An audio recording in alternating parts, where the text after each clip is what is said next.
Bienvenidos a un nuevo programa por Radio Echegoyen de Talcahuano, por la 107.3. El día de hoy tenemos un programa especial, ya que tenemos a un gran invitado que viene desde Santiago, quien se encuentra aquí a mi izquierda y a quien vamos a presentar de inmediato.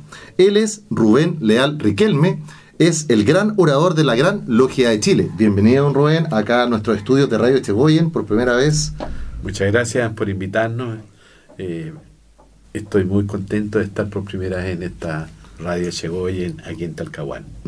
Bueno, esta es una radio comunitaria, es una radio que no solamente nos escuchan los profesores, los estudiantes, apoderados, sino que también todo Talcahuano. Qué bien. Así que qué bien la cobertura, porque es muy importante la transmisión de la cultura y de la información y de las noticias a todos los sectores de la sociedad, a todos los sectores de la población. Así es, así que bueno, yo tengo acá preparadas algunas preguntas para que comencemos esta conversación, ¿ya? Bueno, querido hermano gran orador, una de las preguntas es: ¿cuál es el propósito fundamental de su visita en nuestra zona? ¿Responde a una labor institucional específica o busca fortalecer los lazos fraternos con las logias de la jurisdicción? Bueno, yo diría que las dos cosas, en el sentido de que yo no sé si el público en general sabe, pero aquí en Talcahuano hay 3 logias, y una de esas 3 logias, ¿no es cierto?, me invitó. Y me invitó precisamente porque ellos tenían una actividad de conjunto, las 3 logias. Perfecto. Y en esa actividad de conjunto ellos, como en todas las actividades masónicas, se trabaja, se prepara un trabajo, se conversa acerca del trabajo, de distintos tipos de los trabajos, culturales, sociológicos, filosóficos, científicos. Y en este caso me invitaron a propósito, ¿no es cierto?, de que estaban celebrando la fiesta del maestro, es decir, del tercer grado de la masonería. Y en ese aspecto entonces me pidieron a mí, como gran orador, como encargado de la docencia de todo el tercer grado en el país, que yo pudiera presentar un trabajo o una plancha, como llamamos nosotros, alusivo a lo que es el maestro, y sobre algunos tópicos, fundamentalmente desde el punto de vista valórico, porque puedo decir que estuvimos conversando en torno a los temas de lo que son los valores de la fraternidad, lo que son los valores de la tolerancia. Eso fue un motivo. Y el otro motivo es que, y por lo tanto ahí cumpliendo un rol institucional. Y el otro motivo, que también es institucional, pero dice relación con yo tener algún conocimiento, ¿no es cierto?, y poder intercambiar, practicar la fraternidad, como hacemos nosotros, con los hermanos de las otras dos logias que también participaron en esta importante actividad para Talcahuano. Bueno, acá en la institución nosotros tenemos muchos programas, y uno de los principales programas es el Valor del Mes. Se trabaja mucho acá como colegio humanista laico, se trabaja bastante con los estudiantes, con los apoderados, todos los meses con distintos valores, que son muchos de los que usted acaba de nombrar. Se trabaja con actividades y va dependiendo el mes el valor que toca, y cada departamento se hace cargo de él. Y continuando con nuestras preguntas, durante su visita ha sostenido encuentros con hermanos maestros, como usted acaba de mencionar. ¿Podría explicarnos si esta instancia tiene un carácter particular dentro del desarrollo de la orden y cómo se relaciona con las demás categorías de hermanos dentro de la masonería? A ver, yo creo que para el público en general, oyente, hay que explicarle que la francmasonería simbólica tiene 3 grados, 3 niveles. Primer grado, ¿no es cierto?, que podríamos decir es el primer año, desde una perspectiva de una relación con una escuela. El segundo grado, que es el segundo año, y el tercer grado, que es el grado de los que corresponden a los maestros. Entonces, se desarrolla anualmente en cada uno de los grados un programa de docencia, un programa de formación similar a una escuela. Si nosotros funcionamos de una manera muy parecida a lo que es una escuela, porque claro, el propósito fundamental de la francmasonería es precisamente preparar, formar educativamente a sus integrantes. Entonces, en cada uno de los grados hay programas distintos que se va realizando, ¿no? Pero que apuntan a objetivos, propósitos comunes. Y en ese sentido, ¿no es cierto?, que el caso del orador particularmente tiene la responsabilidad con el tercer grado, con la maestría, que es el estado más alto al cual puede aspirar, ¿no es cierto?, un francmasón en la masonería simbólica en nuestro país. Perfecto. Continuando, dentro de la estructura jerárquica de la masonería, como estábamos recién aclarando, se reconoce la figura del gran maestro. Bien. ¿Podría orientarnos respecto a su posición y función dentro del gobierno masónico y cómo se vincula su labor con la del gran orador? Bueno, el Gran Maestro es la autoridad máxima en la francmasonería en Chile. El Gran Maestro es elegido, ¿no es cierto? Es elegido por lo que es la Asamblea de la Gran Logia de Chile. La Asamblea de la Gran Logia de Chile está conformada por todos aquellos hermanos que han sido venerables maestros o presidentes de cada una de las logias del país.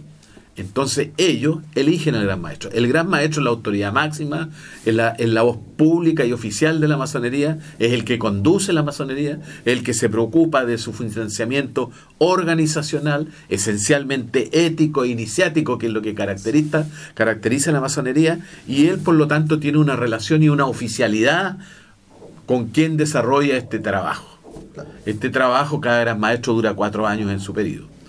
El actual Gran Maestro es nuestro hermano Sebastián Jans Pérez, como él es de público conocimiento. Exacto. Y él trabaja y dentro de su equipo tiene una oficialidad. Y dentro de esa oficialidad tiene el primer gran vigilante, que es el encargado de la docencia de todo lo que corresponde, ¿no es cierto?, a los compañeros. El segundo grado, el segundo gran vigilante, que se preocupa de orientar y dirigir la docencia de todo lo que son los aprendices, es decir, el primer grado, esto en todo el país. Y el caso del orador, el orador, ¿no es cierto?, por una parte tiene la responsabilidad de la docencia de los maestros, pero la responsabilidad también central del orador es el hombre, la palabra, en la ley, en la legalidad, el que tiene que preocuparse que la constitución masónica, los reglamentos masónicos sean respetados en todo el país. Desde este punto de vista, y otros oficiales más, por supuesto, pero esta podríamos decir que es como los oficiales que están directamente trabajando en el tema educativo, en el tema de la docencia, y que los dirige el Gran Maestro. Con ellos se conforma una comisión de docencia, y esa comisión de docencia entonces articula, organiza, coordina toda la formación docente a través de todas las logias de la República, que en este caso son alrededor de 270 logias de Arica a Punta Arenas. Perfecto. Sabemos que en su vida profana se desempeña como profesor, ¿ya? ¿Qué lo motivó a elegir el magisterio como camino profesional y de qué manera considera que su labor docente se ha nutrido de los valores masónicos? Bueno, esta es una pregunta que usted me hace, que fácil nos podría llevar toda la entrevista, ¿no?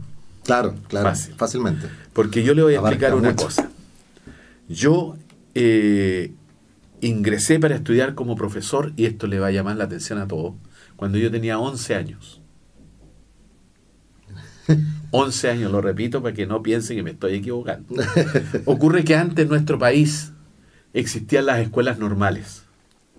Y las escuelas normales eran las instituciones donde el Estado formaba a los profesores primarios, hoy día profesores básicos. Y esas instituciones dependían del Ministerio de Educación y estaban desde Ancud hasta Antofagasta.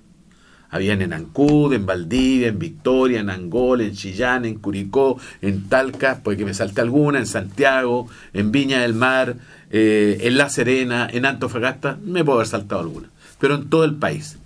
Entonces allí era que el Estado formaba a sus profesores para que esos profesores cumplieran un rol fundamental en ese tiempo, de una manera importante, la presencia del analfabetismo que existía. Claro. Pero además de eso, tenía que tener una formación muy especial el profesor, porque el profesor iba a cumplir a lo menos durante 3 años su rol docente en el campo, en la ruralidad, de Arica a Punta Arenas.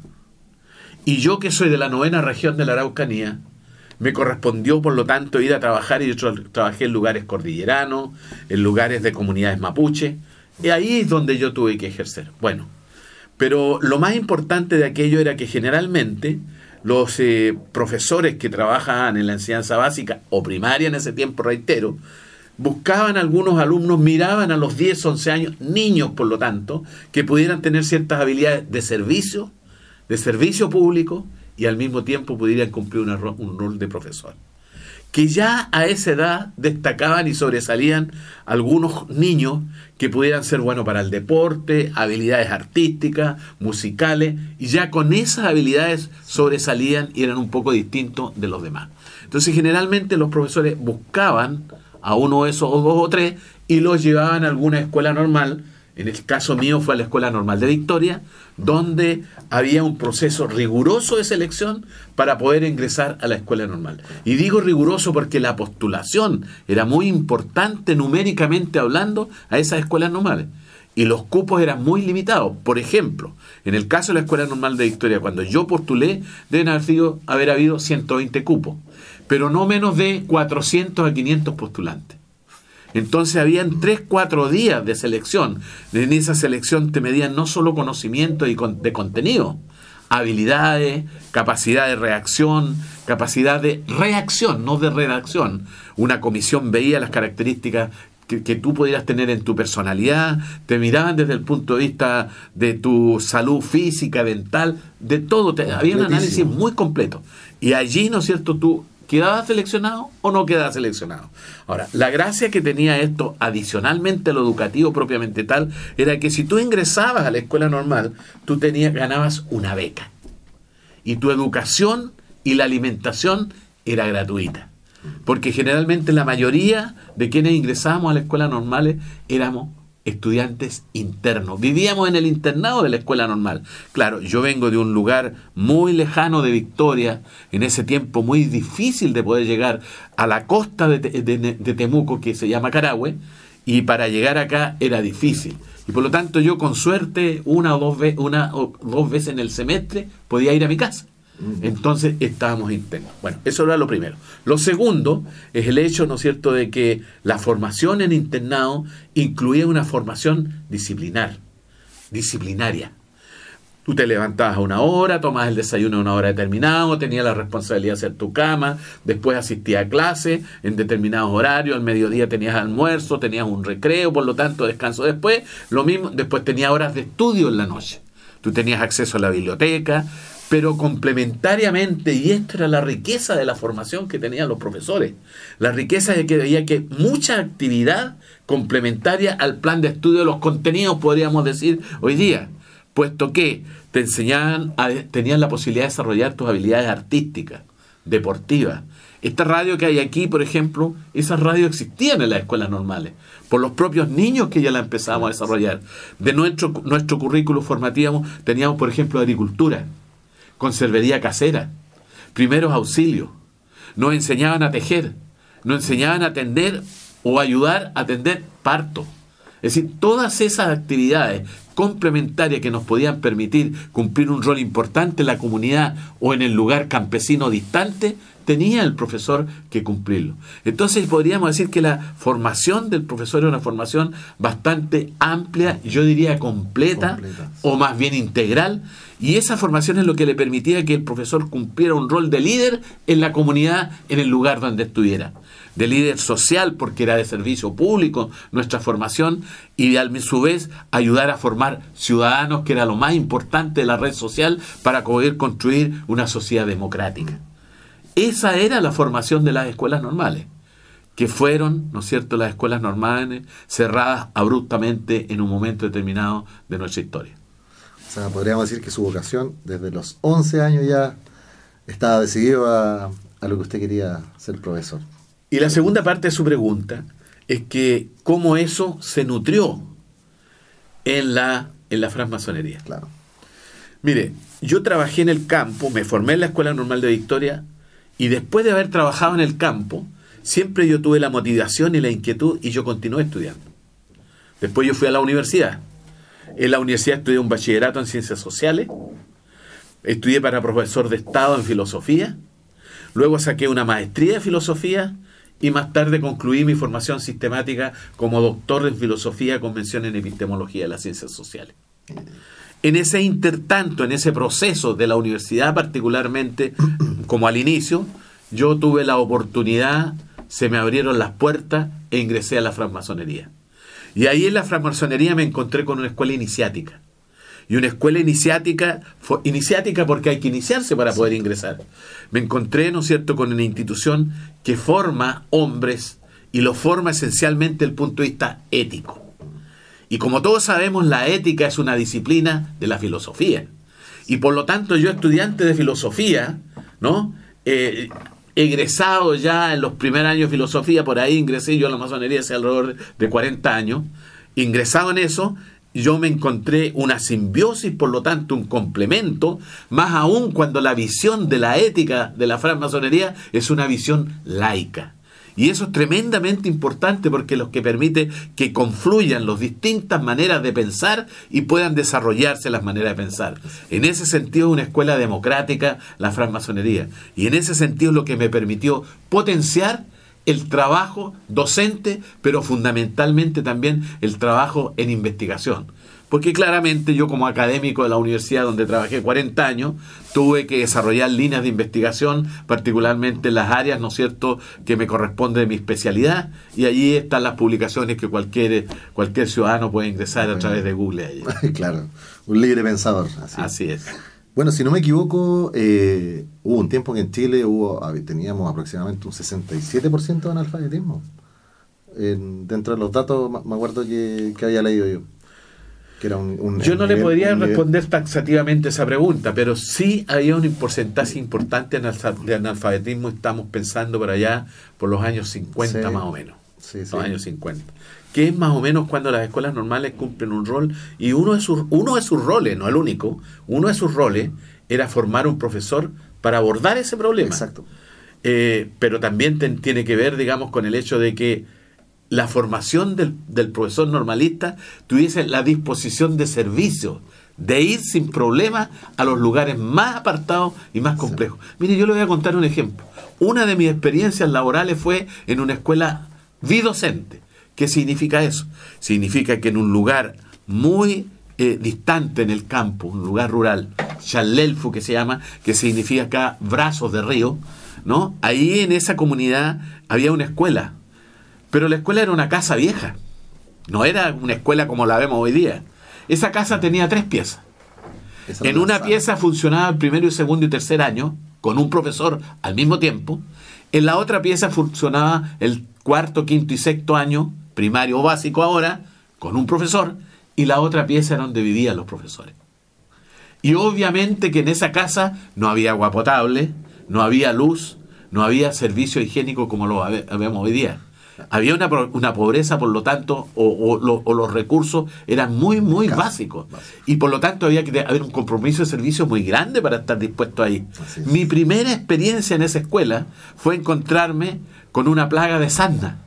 Todas las niñitas y los niñitos tenían sarna. Mi primera tarea con mi colega que llegamos a laborar en ese lugar fue con lindano a atacar ese flagelo que le estaba atacando a las niñitas y los niñitos que vivían además en comunidades, por no decir extrema pobreza, prácticamente en aquello.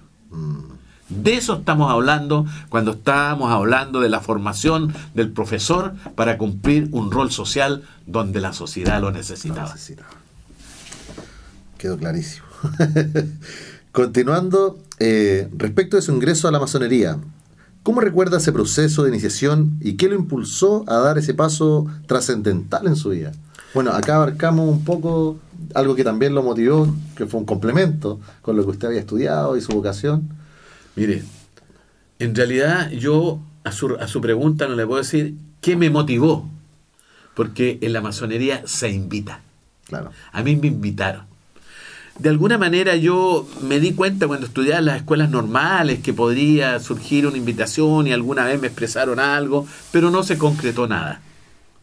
Sin embargo, transcurridos los años y yo diría estaría más o menos como en primer año trabajando en la universidad, estoy hablando de más o menos del año 80 por ahí, me invitan a ingresar a la francmasonería. Ya era una persona, por lo tanto, con cierta madurez, tenía la experiencia de profesor, ¿no? Y yo acepto. Porque además me había informado algo, y la información hoy día está más dispuesta a través de Google y todo, claro. Pues hay mucha información respecto a la francmasonería, y desinformación también. Exacto. Acerca de lo que es la francmasonería. Entonces a mí me pareció que era una institución cuyos propósitos tenían precisamente algo loable que coincidía conmigo en la formación de normalista. ¿En qué coincidían? En que es una institución esencialmente humanista, es decir, preocupada del ser humano. Una institución esencialmente respetuosa de la dignidad humana, de la conciencia de cada una de las personas, de la libertad de conciencia, de conceptos como la tolerancia, el compromiso de la fraternidad y así sucesivamente. Eso de alguna manera yo lo había un poco vivido en las escuelas normales, en esta formación pública que había, ¿no? Y yo encontraba que había cierta coincidencia y por lo tanto era una oportunidad a su vez para mí para poder ir profundizando por esa vía estos otros estudios más bien académicos que yo había realizado. Y el tiempo me fue dando la razón que esa intuición que yo tenía justamente iba por esa vía. Pero también el tiempo me permitió descubrir algo que no tenía por qué saberlo, que un número importante de mis profesores de la escuela normal, por no decir la mayoría, me encontré yo que después fueron mis hermanos de otras logias, pero eran también miembros de la francmasonería. Entonces ahí yo creo que hay una respuesta tremendamente importante respecto de cómo se complementa una y otra de mis experiencias de mi vida. Perfecto. Desde su experiencia, continuando con temas, ¿qué desafío enfrenta hoy la masonería chilena para mantenerse vigente y significativa ante la sociedad contemporánea? Mire, la francmasonería, como dice su constitución, no es una secta ni es un partido político. Sin embargo, su preocupación central está por el ser humano, por la sociedad y por los valores, por el desarrollo de la persona humana, por el desarrollo de la sociedad. Y por lo tanto tiene una visión muy amplia de lo que es el ser humano. Entonces, si nosotros miramos la sociedad actual, la sociedad contemporánea, es una sociedad que tiene determinadas características. Por supuesto que en esta oportunidad yo no voy a tener el tiempo de referirme a todas, pero mencionaré dos o tres. La primera característica de la sociedad actual es una sociedad dinámica desde el punto de vista del cambio. Sus cambios son vertiginosos. Fíjese que el conocimiento en la sociedad actual tiene una vigencia aproximadamente de 8 a 9 meses. Es decir, que cuando un estudiante de una universidad, por ejemplo, aprende un contenido, digámoslo así, yo lo digo un poco sonriéndome de aquello, aprende un contenido en primer año, en segundo año ya no le sirve, dejó de tener vigencia. ¿Para qué decir cuando en el cuarto o quinto año terminó la universidad? Entonces, ese es un punto del impacto de los cambios que hay en la sociedad. Por otra parte, la sociedad que tenemos nosotros ha desarrollado una determinada cantidad de valores que lo podríamos sintetizar en que ha privilegiado el valor del individualismo. Y yo me animaría a subrayar un poco un individualismo extremo. Hoy día tenemos, ¿no es cierto? Y esto no es una actitud crítica, estoy describiendo desde un punto de vista sociológico, las características de los seres humanos es una mirada por la rapidez de los cambios, por la rapidez de hacer todo, por la rapidez de resolver todo, de no tener una mirada, una relación, una complementación, una escucha, como se dice hoy día, una posibilidad de diálogo y de comunicación con los demás. Sino que cada uno busca el modo más rápido cómo resolver sus problemas personales. Pero adicionalmente se ha introducido una dinámica social, cuál es la competitividad o la competencia. Entonces de lo que se trata es que por ese lado yo tengo que vencer al otro para que me vaya bien a mí.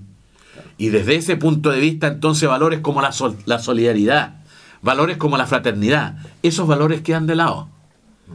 Y si miramos solo esos dos elementos, y por otra parte entonces vemos cómo está la sociedad actual, todos hablan que estamos en una sociedad de crisis. Y la pregunta es ¿por qué estamos en la crisis? Y la crisis social yo creo que se debe básicamente, entre otras cosas, a estos elementos que he mencionado. Entonces la francmasonería, al tener la mirada que tiene, que de alguna manera la hemos mencionado, tiene un rol y una vigencia muy importante respecto del aporte que puede hacer al ser humano y a la sociedad. Y yo diría que probablemente más que nunca, puesto que cuánta falta nos hace hoy día el valor de la comprensión, de la comunicación, del diálogo. Piénselo en el contexto político en nuestro país contingente. Todo entrar en la arena política significa la confrontación, significa derrotar. Y eso no es la política, si la política es un instrumento de servicio público.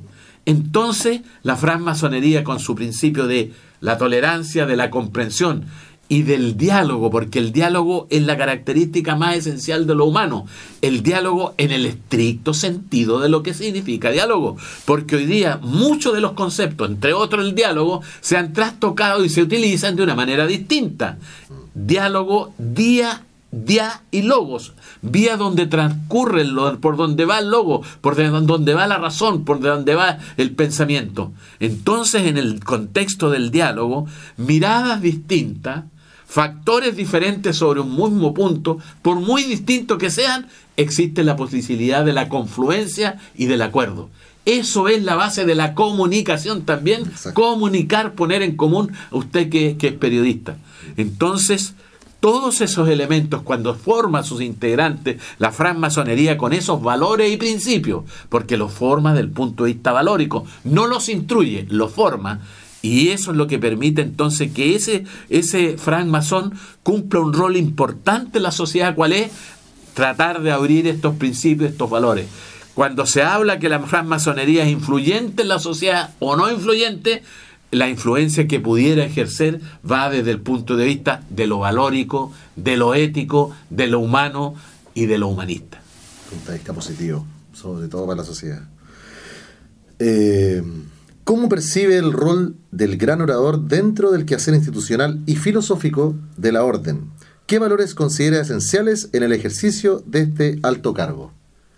Bueno, algo dijimos ya en algunos de los puntos anteriores. Específicamente, la función del orador, podríamos decir, tiene dos direcciones. Una primera dirección, dijimos delante, en el sentido que tiene que salvaguardar la ley, la constitución y el reglamento masónico, porque para que los auditores sepan, la francmasonería tiene una constitución. Así como el Estado tiene una constitución, la francmasonería tiene una constitución donde están los valores, los grandes objetivos, el carácter, ¿no es cierto?, universal que tiene, en fin. Y todos sabemos que los tres principios fundamentales, básicos de la francmasonería son la libertad, la igualdad y la fraternidad. Pero a partir de eso se desprenden una serie de otros valores. Entonces eso está, por un lado, resguardar desde el punto de vista legal, legal masónico, en lo que le corresponde al gran orador.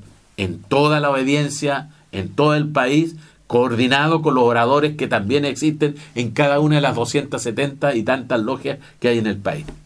Y lo segundo, también lo mencionaba, la responsabilidad está por la vía de lo que es la docencia, la formación de los maestros.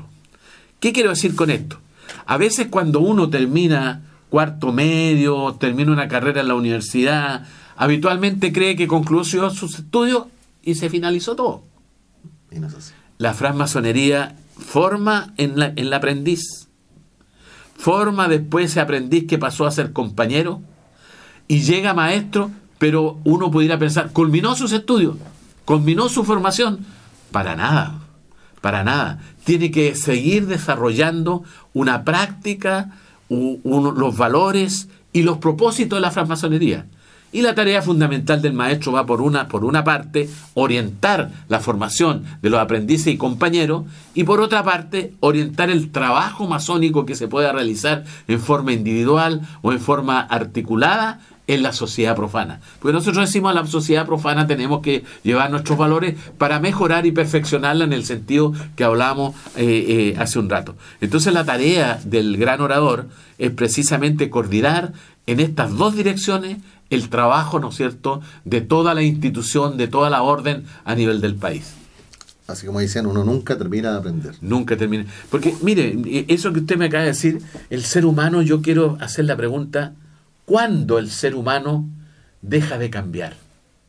No. La esencia humana está en el cambio. Claro.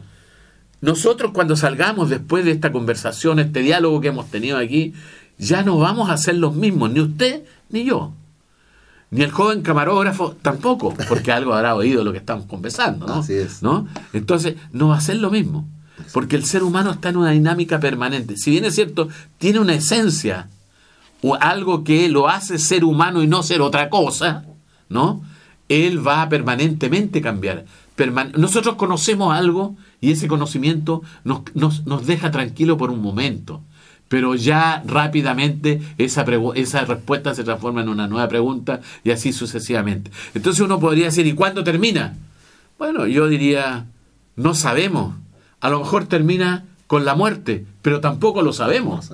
¿Qué ocurre después de la muerte? Que es uno de los grandes temas que estudiamos nosotros también en la francmasonería. No sabemos lo que ocurre. Entonces a lo mejor el cambio, el perfeccionamiento, la formación trasciende lo que es la vida. Así es.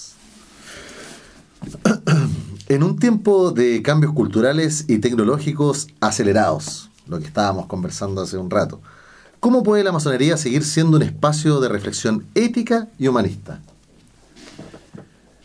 Usted puede a veces escuchar de los grandes líderes, dirigentes y líderes de cualquier ámbito, político, jurídico, empresarial, de todo tipo. Habitualmente recurren a ciertas frases cliché de algún filósofo. Sí. O para empezar, o para concluir su intervención, o para argumentar lo que están diciendo. Me gustaría que todos esos recursos que se hacen a los filósofos fuera también en la práctica y en el desarrollo de sus quehaceres. Bueno, pero en fin, solo los aparentemente los citan. Pero también los seres humanos viven el ser humano común, el ser humano cotidiano, el ser humano, como hoy día se dice, de a pie, ¿no? Vive angustiado. Y aparentemente la angustia tiene que ver con sus ingresos. Pero yo diría que está ahí un problema, pero el problema mayor no está referido a eso. Está referido a la angustia de que no logra encontrarle sentido a su existencia. No logra encontrarle cuál es la razón de vivir. Muchas veces la cotidianidad lo absorbe y cree que la razón de vivir es cuidar, alimentar, educar a sus hijos, pero después los hijos se van y quedan solos. Y ahí se produce una situación angustiante. Entonces yo le menciono eso de manera muy rápida para decirle de que el tema existencial hoy día es un tema urgente. El alto nivel de suicidio, la violencia en parte importante tiene que ver con eso, no digo exclusivamente, pero en parte importante. Lo que usted llama salud mental, pero yo, no me gusta mucho la expresión, pero no lo vamos a discutir ahora. Pero lo que habitualmente entendemos, es decir, tiene que ver con eso. Y entonces, si por otra parte la educación no está proporcionando la formación adecuada de los jóvenes de las distintas generaciones en los distintos niveles, ahí tenemos un problema muy complejo. Porque la educación cada vez se transforma en más instructiva y no formativa, en más práctica y no solo con una visión integral de saber el porqué de los problemas, sino que a uno lo habilitan para cumplir un rol, el que sea. Y lo puede cumplir muy bien, no tengo duda de eso. Pero resulta de que la vida no solo es trabajo. La vida es trabajo, pero uno trabaja ¿para qué? Para ser feliz como ser humano, en su familia, como corresponde. ¿Y dónde encuentra eso la sociedad? ¿Dónde encuentran eso los seres humanos?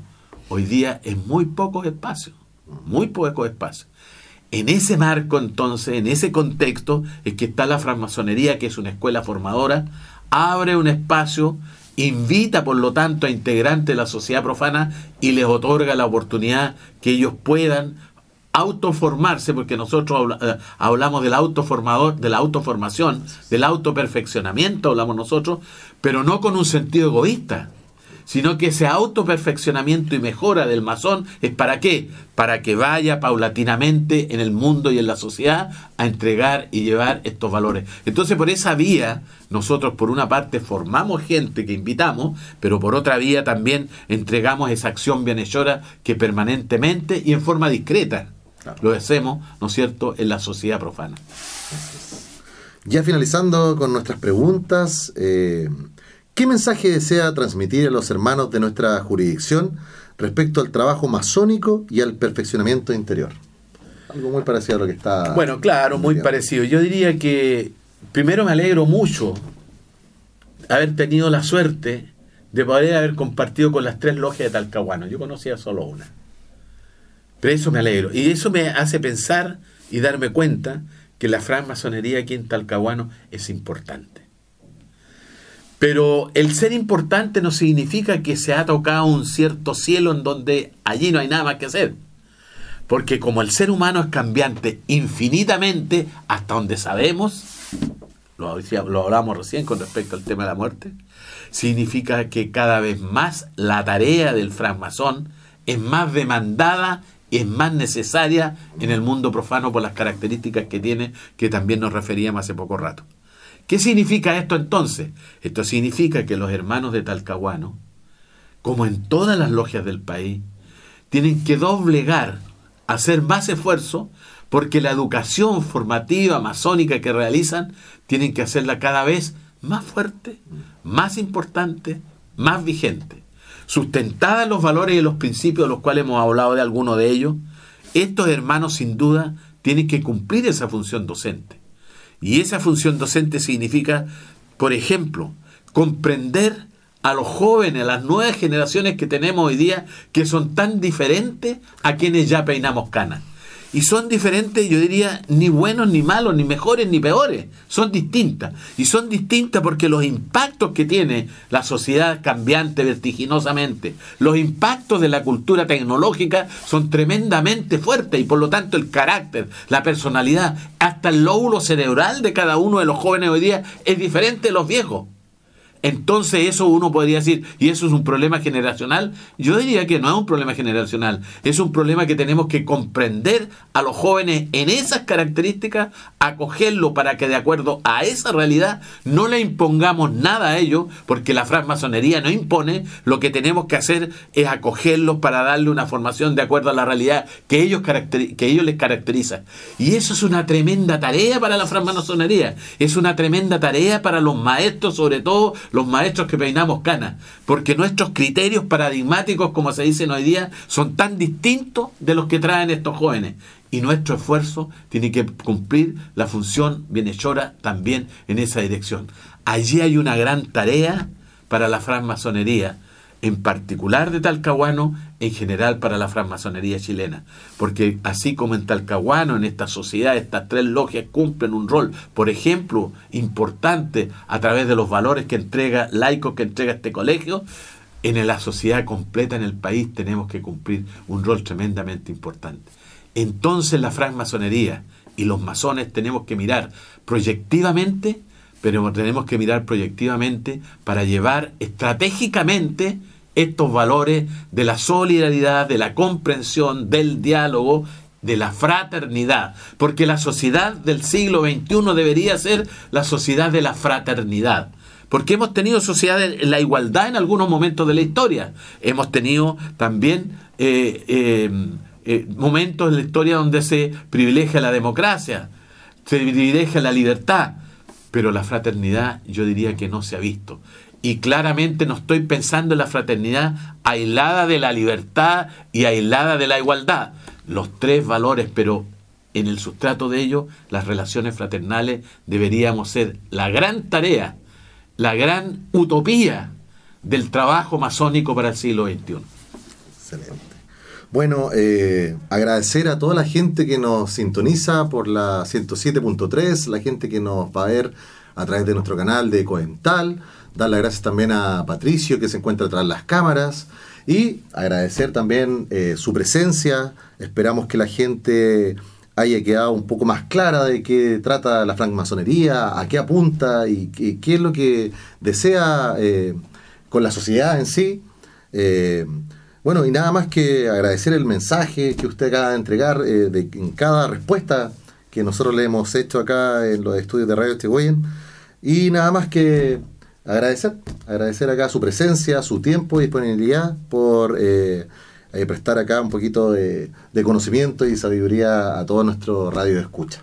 El agradecido soy yo, porque he tenido la oportunidad en este momento de estar en una radio y en un medio comunitario, como dijo usted, en donde esa gran posibilidad de poder llegar con una palabra a una persona en alguna población de aquí de Talcahuano, si fuera así, yo me voy muy satisfecho y muy contento.